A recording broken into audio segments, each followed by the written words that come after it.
Hello, students. How are you? I hope you are enjoying your time at home and also you are enjoying your studies at home. I hope you are getting the videos and the instructions your teachers are sending in SWA sharing and you are following them all. हम उम्मीद करते हैं आपको सारे lesson समझ में आता होगा और आप अपने स्टडीज़ को सिस्टमैटिकली अपने घर में आप कर रहे होंगे. So I would like to welcome you all in your new class. This video we are making it for classes 3 to 8. हम स्वागत करते हैं आपको अपने क्लास में. So once again I want to tell you enjoy your study at home. Okay and हम विश्वास करते हैं आप लोग जो भी इंस्ट्रक्शन बोला जाता है उसको करेक्टली टाइमली फॉलो करते आ रहे हो. I just wanted to look what all we have done from April to May. So एक ग्लैंस लेंगे अभी तक हम लोगों ने क्या किया है. शुरुआत में अप्रैल में अराउंड 3rd of April हम लोग स्वाध्यायन को लॉन्च किया था और आप लोगों को SMS द्वारा लॉगिन और पासवर्ड भेजा गया था और अराउंड 1 or 2 weeks आप लोग स्वयं उसमें स्वा लर्निंग में जाके देख रहे थे क्या कैसा है, पढ़ रहे थे. तो फिर अराउंड मिड ऑफ अप्रैल हम लोग टीचर्स आपको गाइड कर रहे थे अपने टेक्स्ट इंस्ट्रक्शंस के द्वारा. उन लेसन्स को आपको इंस्ट्रक्ट कर रहे थे जो स्वाध्यायन में है लेकिन आपके बुक में नहीं है. उन लेसन्स को आपको गाइड कर रहे थे. काफ़ी बच्चे उसमें स्वा लर्निंग में पढ़ रहे थे. उसमें जो भी एक्टिविटीज़ हैं उसको आप लोग कर रहे थे.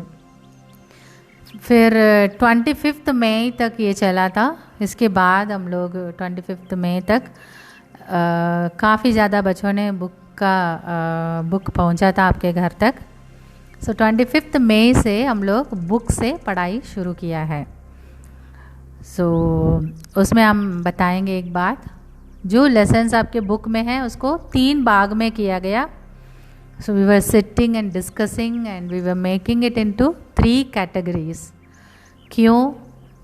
इसलिए कि पहला कैटेगरी में हम लोगों ने वैसा लेसन्स रखा है जो आपको समझने में आसान होगी. And we know the beginning time पे कुछ बाधाएं होंगे. So easy to understand lessons को रखा था या कुछ लेसन्स का जो कॉन्सेप्ट्स पहले से आपको क्लियर था पिछले क्लास से उन लेसन्स को रखा गया. सेकंड पार्ट में हम लोगों ने ऐसे लेसन्स को रखे हैं यदि लॉकडाउन और लंबे समय तक होगा तो उन लेसन्स को उससे थोड़ा और नेक्स्ट स्टेप्स वाले लेसन्स को रखा है. थर्ड स्टेप में हम लोगों ने ऐसे लेसन्स को रखे हैं जिन्हें हम चाहते हैं आप स्कूल आने के बाद आपको सामने सिखाएं. Okay, so this is our plan putting the lessons into 3 categories and we have started with the first category of lessons 25th मई से. सो ज़्यादातर लोग 25th मई से पढ़ रहे हैं. जिन लोग शुरू नहीं किया अभी भी लेट नहीं है, यू कैन स्टार्ट. ये 12 जून तक चलेगा. After 12 June there is a 2 weeks break for only students. So in that 2 weeks of break हम इसमें बता सकते हैं जो बच्चे 25th मई से शुरू नहीं किया कुछ भी कारण से उन लोग ये 2 week के समय को आप लोग यूज़ कर सकते हैं. उसमें आप लोग जो पुराना पेंडिंग लेसन्स है उसको आप लोग देख सकते हैं. जो आपका स्वा शेयरिंग में भेजा गया टीचर्स की रिकॉर्डिंग वो अभी भी पूरा है, कुछ भी मिटा नहीं है. कुछ लोगों को दिक्कत है, वो लोग बताते हैं कि 3 लेसन्स के बाद नहीं दिखता है. लेकिन मैं स्वयं कुछ पेरेंट्स के मोबाइल से मैंने चेक किया था.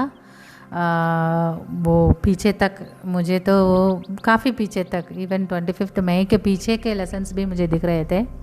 सो सिर्फ इंटरनेट कनेक्टिविटी अगर आपका अच्छा है तो you can see lessons till 25th of May. You can filter it and see.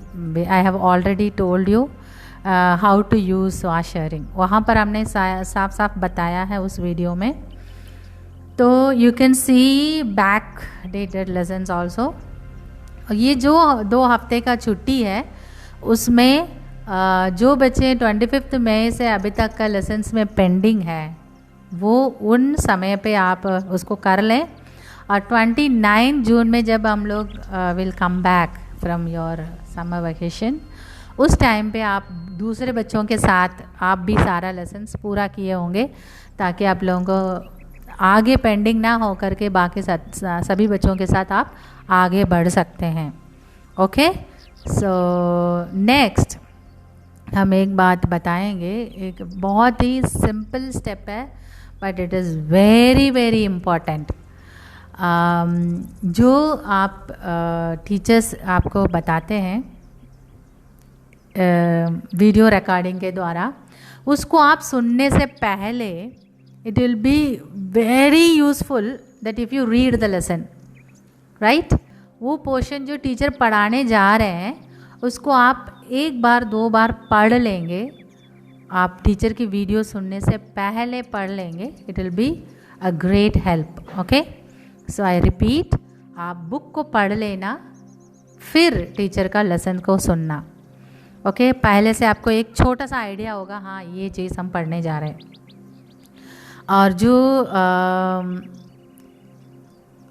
उस स्वा लर्निंग में भी अगर आप स्वा शेयरिंग में जो अपने स्कूल के बुक के साथ जो करना है उसको करने के बाद, हम जिन बच्चों के पास टाइम है, ज़रूर होगा क्योंकि दिन भर आपके पास रहता है, उस टाइम पे आप स्वा लर्निंग में भी अंदर जो भी एक्टिविटीज़ है उन चीज़ों का अभ्यास करेंगे तो बेहतरीन होगा। आपको याद होगा पिछले सालों में भी आप अपने बुक करने के बाद आप लोग अदर पब्लिकेशन बुक्स भी पढ़ते थे। ये एक अच्छा मौका है स्वा लर्निंग में, और भी अंदर कंपटीशन एग्ज़ाम्स के कुछ पेपर्स हैं और हमारे एनसीईआरटी के वर्कशीट्स हैं, उसको आप लोग कर सकते हैं।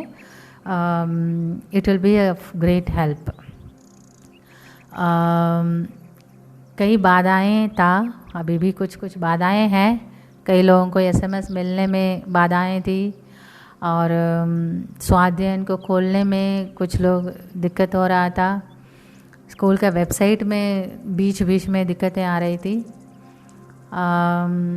कुछ लोगों को किताबों को पैसा जमा करने में दिक्कतें आई। बहुत सारे बाधाएं का होने के बावजूद स्वा लर्निंग और किताबों के साथ बहुत उपयोग हुआ है कई बच्चों का।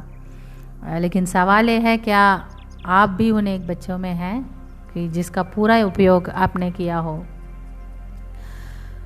लेकिन कुछ लोग हैं बाधाओं में फंसकर उनको समझने में दिक्कत हुआ, क्योंकि एक आदत है ना लोगों को सोशल मीडिया में कई सारे मतलब हंड्रेड्स ऑफ मैसेजेस रोज़ स्किप कर करके एक आदत है, सोशल मीडिया का एक देन है हम लोगों के पास। हम कोई भी मैसेज को डीपली नहीं पढ़ते हैं या कोई भी वीडियो को डीपली नहीं सुनते हैं, प्री एक आइडिया रहता है, हाँ यही कहते होंगे। वैसे कुछ कभी कभी समझने में दिक्कत हुआ। कुछ लोगों के पास स्मार्टफोन नहीं है, ये तो अवॉइड नहीं कर सकते हैं, इस तरह की भी समस्या हुआ। किसी के पास अच्छा इंटरनेट नहीं था, ये भी बाधाएं था। लेकिन सबसे बड़ी बाधा जो एक्चुअली बाधा नहीं होना चाहिए वो तो मनमानी और लापरवाही कई बच्चों में था। यदि आप पढ़ाई के लिए उत्साह के साथ रहे होते तो ज़रूर आपके माँ बाप आपके साथ देते। तो जब आपके पीछे पढ़ना पड़ता है, आप ना बड़े हो गए हैं, 3rd स्टैंडर्ड छोटा क्लास नहीं है, 8th स्टैंडर्ड छोटा क्लास नहीं है, तो लेकिन जब मनमानी दिखाते हैं आपको कोई पीछे पढ़ना पड़ेगा तो कब तक कोई पीछे पड़ा रहेगा। लेकिन अगर ये सब चीज़ें आपका उन्नति के लिए, आप लोग आगे बढ़ने के लिए ये सारा प्रयास हम लोग रात दिन करते हैं, लेकिन उसका पूरा लाभ तो आपको उठाना चाहिए। अगर आप मनमानी या लापरवाही दिखाएंगे तो उसका प्रतिफल हमें मिलता है ना। जो लापरवाह रहता है उसका प्रतिफल मिलता है। अभी तक अगर मनमानी से या लापरवाही से रहें तो उसको दूर कर दें अब तैयार हो जाना सही रहेगा। अब इस समय का मौका का फ़ायदा उठाना सही रहेगा। ज़रूर आप लोग मिस करते होंगे स्कूल को, हम भी मिस करते हैं आप लोगों को देखने, आप लोगों से बात करने चाहते हैं। जल्दी हम लोग फिर मिलेंगे, सारे ये समस्याएं दूर हो जाएंगे। और अभी तो कुछ समय तक हमें घर में पढ़ना है, सो पढ़ने के लिए तैयारियां भी आवश्यकता है। पहली बात तो हम कहेंगे माँ बाप को अभी काम दुगना हो जाता है, आपको भी देखना है, अपना काम भी करना है, घर का भी संभालना है, तो तखाना नहीं चाहिए आप लोग, बल्कि आप बड़े हो और आपके उनको मदद करना चाहिए, है कि नहीं। तमाम तरीके से आप लोग मदद कर सकते हैं। और बच्चों के पास बहुत एनर्जी रहता है, यू आर ना कम्प्लीटली एनर्जेटिक। सो आप लोग हर तरीके से अपने माँ बाप की मदद करनी चाहिए, घर की जिम्मेदारियों में, कामों में हाथ बढ़ाना चाहिए। साथ साथ जो लोग आपकी पढ़ाई में आपकी हेल्प करते हैं उनको बात मानना चाहिए। सबसे बड़ी समस्या तो मम्मी पापा की आज्ञा कुछ बच्चे नहीं मानते हैं, तो वो चीज़ें छोड़ दें, अपनी शैतानी छोड़ दें। ये सब का कोई लाभ नहीं है, उसका नुकसान ही है। इन चीज़ों को छोड़ दें और अपने में आ जाएं कि हमें क्या करना चाहिए। हम कुछ वचनों को आपको याद दिलाएंगे। हे बच्चे, अपनी माता पिता की आज्ञाकारी बनो। क्यों? क्योंकि यही उचित है, ये उचित है, जो उचित है वही हमको करना भी चाहिए। आज्ञाकारी हम हमेशा कहते हैं, आपको हर बार हमें कहते हैं आज्ञाकारी। एक बार बोलने से जो मानते हैं उसको आज्ञाकारी कहते हैं। अगर कई बार कहे कि आपको मजबूरी से आपको अगर कोई कराते हैं कोई काम, उसको आज्ञाकारी नहीं कहते हैं। सो फर्स्ट टाइम कहने से तुरंत मानने वाले बच्चे आज्ञाकारी, वो बच्चे हैं ओबीडियंट। दूसरा एक बता दें, एक वचन जिसके साथ एक प्रतिज्ञा भी है, अपने माता पिता का आदर कर। जो आदर करता है, हम कहते हैं ना, हम रेस्पेक्ट करते हैं अपने माँ बाप का, लेकिन उनकी बात नहीं मानते हैं, तो वो सही रेस्पेक्ट नहीं है, वो सही आदर नहीं है। अगर हम अपनी माता पिता का आदर करते हैं तो उनकी बात भी मानते हैं, और ना सिर्फ उनका बोलना, उनका मन की बात को समझ के हम करते हैं। अब मम्मी क्या चाहते होंगे, पापा क्या चाहते होंगे, वो बोले भी ना, लेकिन उनकी मन की बात को समझ के चलने वाला बच्चा सचमुच में आदर करता है। ऐसे बच्चे के साथ क्या होता है, उसका भला होता है और वो धरती पर बहुत दिन तक जीवित रहेगा।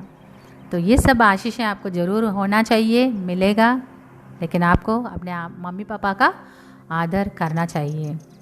देखिए, अभी हम बाधा मुक्त एक वातावरण बनाना है। जैसे हमें अभी कुछ समय के लिए घर ही में पढ़ना है, तो पहले हमें पढ़ने का एक स्थान को तैयार करना चाहिए। हो सकता है आपका घर छोटा हो या बड़ा हो, आपके लिए एक अलग कमरा हो बैठ के पढ़ने के लिए, या आपके पास नहीं हो, लेकिन एक जगह जहाँ पर आपको कोई डिस्टर्बेंस ना हो, चाहे वो एक ही कमरे का कोना भी हो, नो प्रॉब्लम, है ना। गली में स्ट्रीट लाइट के नीचे पढ़ के बड़े बड़े लोग हुए हैं, तो हमारे पास क्या नहीं है, नहीं सामने आना चाहिए, क्या है उसका हम कैसे उपयोग कर रहे हैं, that is more important. Okay, so एक जगह चुने जहाँ पर कोई डिस्टर्बेंस ना हो, और उसको हम कहेंगे study corner. So find out your study corner. Second, समय। आपको समय जब मन करता है पढ़ते हैं, ऐसे कोई काम नहीं होता है, राइट। हर समय पर काम होना चाहिए, ठीक। मम्मी पापा भी कहें कि जब मन करता हम तब काम करेंगे, जब मन करता है तब हम खाना बनाएंगे, तो हम लोग परेशान हो जाएंगे, राइट। तो इसलिए आप अपने समय पर काम करेंगे। सो आपको एक शेड्यूल बनाना होगा। कई बार हमने आपको बता चुके हैं किस प्रकार शेड्यूल बनाना है, सो आपको बेहतर मालूम है। पीछे हम एक शेड्यूल का फ़ोटो भी आपको दिखाएंगे, एक सैम्पल। सो किताबें, कापियाँ तो आपका रेडी होगा। एक चीज़ इसमें महत्वपूर्ण है, एक कापी, क्योंकि आपके पास प्लानर नहीं है, सो एक पुरानी कापी को डायरी की तरह आप बना देना, जिसमें आप रोज़ जैसा डायरी में लिखते हैं प्लानर में अपने, उसी तरह लिखना, और रोज़ साइन भी लेना अपने माँ बाप से, ये एक आपका शेड्यूल है जो हमारा घर में बना। तो इसी तरह आप लोग भी बना करके सिर्फ चिपका के भूल न जाना, इसको फॉलो करना है, that is more important. Okay, so follow करना है एटलीस्ट 90 to 95%। कहीं इधर उधर थोड़ा सा टाइम का अंतर आया, दैट्स ओके, बट 95% इसके अनुसार चलना चाहिए। Okay, now time to understand your books and notebooks. You already know, but still for the class 3rd I would like to tell. ये जो फर्स्ट हैं ये आपके कंटेंट बुक हैं, ग्रीन कलर, जिससे आप पढ़ते हैं। हर सब्जेक्ट का 3-3 वॉल्यूम होगा एक्सेड के। और ये वर्कशीट है, इसमें भी 3-3 वॉल्यूम होगा। ये आपके नोटबुक हैं, इसमें आपको स्टैम्प लगा है किस सब्जेक्ट का है, दैट यू ऑलरेडी नो। सो ये जो इन बुकों को संभाल के रखना बहुत ही ज़रूरी है। सब कुछ तैयार हो गया, जगह तैयार, समय टाइम टेबल तैयार और कापी किताबें तैयार। क्या आप तैयार हैं? आपको मन से तैयार होने की ज़रूरत है। हो सकता है कुछ बच्चे कहते हो कि हम छोटे हैं, हाँ, बड़े लोग भी अपने माँ बाप के लिए छोटे हैं, लेकिन आप लोग बड़े हैं, खुद कर सकते हैं। आप लोगों को खुद करने के लिए इतने साल हमने आपको ट्रेन अप किया है, so you can do it. कुछ समय के लिए हमें घर में ही करना है, तो हमें ध्यान से करना और ध्यान से समझने की ज़रूरत है। आपके टीचर्स आपको है ना स्वाध्याय के माध्यम से आपको बताएंगे, they will be sending you videos, already sending you videos. लेकिन रोज़ का काम रोज़ करना है, दैट इज़ मोर इम्पॉर्टेंट। रोज़ आपको बताया जाएगा, क्या लिखना है बताया जाएगा, कहाँ लिखना है बताया जाएगा, उसको फॉलो करना है, दैट इज़ मोर इम्पॉर्टेंट। और जैसा मैंने पहले कहा, उसी तरह आपको वीडियो को देखने से पहले आपको किताब पढ़नी है। 1 बार या 2 बार पढ़ लें, जानकारी ले लें कि क्या आज का टॉपिक में है, then you can go to your teachers video. So जब उस तरह आप करेंगे, आप गहरी रीति से पढ़ेंगे, तो आपकी क्षमता भी कुछ ही समय में बढ़ जाएगा। सो ये इसी तरह आपके वीडियोस आते होंगे, उसको 2 या 3 बार, अगर समझ में नहीं आ रहा तो 1 बार और देख लें, है ना। तो फिर भी कुछ डाउट्स हैं आप कमेंट में पूछ सकते हैं। बहुत पुराना कमेंट में जाके न पूछें, तुरंत पूछेंगे तो टीचर्स उसको देख करके आपको बता सकते हैं। सो सबसे पहले तो आपको 2 या 3 बार आप देखेंगे तो यू विल अंडरस्टैंड। दूसरी चीज़, जो आप लोग पढ़ते हैं उसको समझना है, उसको सोचना है, उसके ऊपर विचार करना है। अगर घर में कोई ऐसा मिल जाए, उनके साथ आप वार्तालाप कर सकते हैं, कैन डिस्कस, है ना। सो कोई ज़रूरी नहीं है घर में कोई बड़े लोग हैं उनको इंग्लिश नहीं आता है, no problem, you can discuss it in Hindi में उनसे विचार करें। तो कुल मिला के आपका विचार गहरे होना है। So language is not a matter, okay. So आप उसको विचार करना है, सिर्फ होमवर्क दे दिए हैं, वीडियो देख लिया, होमवर्क ना, कापी किताब को भर दिया, काम ख़त्म, ये नहीं है। आप पढ़ाई किसी के लिए नहीं कर रहे हैं, टीचर के लिए नहीं पढ़ रहे हैं, या कापी किताब भरने के लिए नहीं कर रहे हैं, या अपने मम्मी पापा के लिए नहीं पढ़ रहे हैं, आप पढ़ाई अपने लिए कर रहे हैं। सो गहरी रीति से आपको पढ़ना है, क्योंकि गहराई में ही मोतियाँ मिलती है। सो कई सारे मोतियों को आप पा सकते हैं।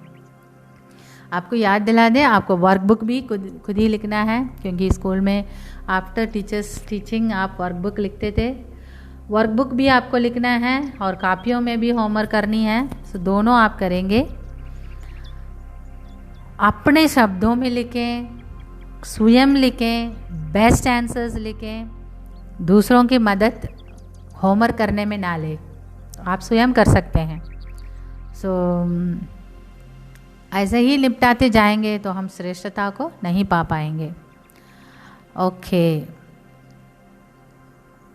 पूरा पढ़ाई होने के बाद घर में आपस में डिस्कस कर सकते हैं, बता सकते हैं क्या आपने क्या सीखा है।